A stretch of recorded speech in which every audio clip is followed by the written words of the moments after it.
Now, the two definition that I have already told you, destructive distillation and fractional distillation. Distillate mean to isolate the individual particles, individual components from the mixture.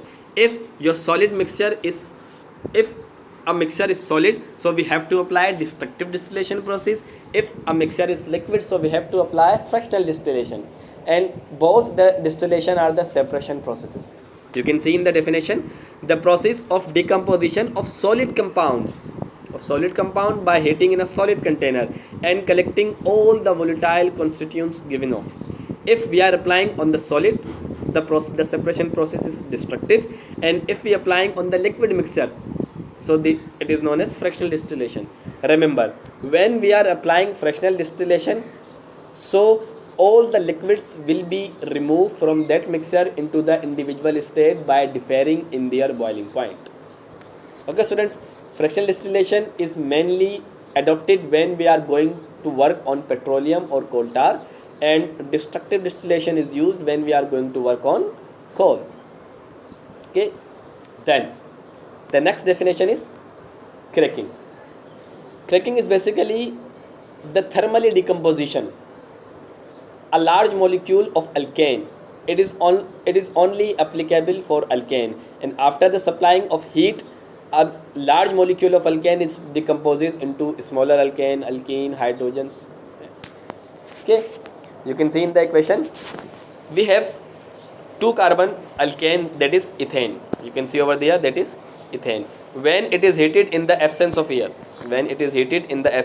at 500 degree centigrade, it produces ethene, methane, and hydrogen. Mean a large molecule has been divided into smaller fractions. This process is known as cracking. Okay, remember, it is only applicable for alkane.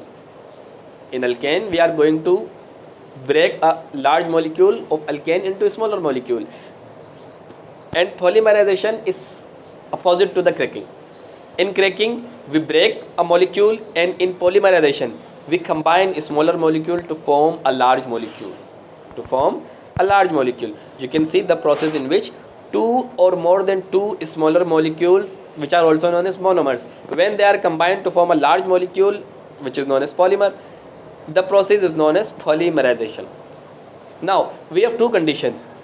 It is possible all the smaller molecules are similar in nature, and it is also possible all the smaller molecules, are not similar in structure, in functional group, and other aspect.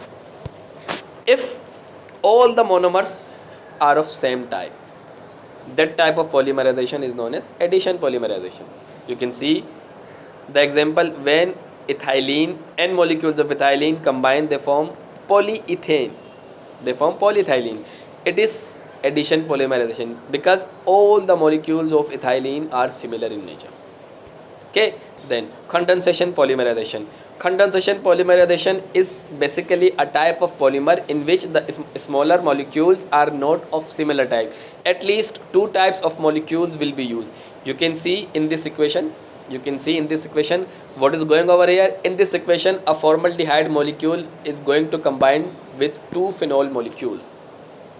Okay, when they combine, they form a specific molecule that is known as bakelite. Here also a large molecule has been formed, but this large molecule is the result for the combination of different molecules.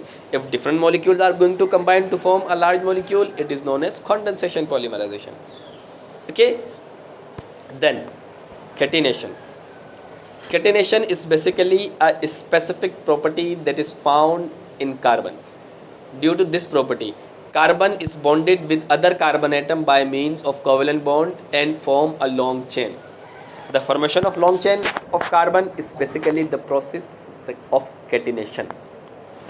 Okay, then functional group. Functional group is basically, in common name I can say, the mark of identity.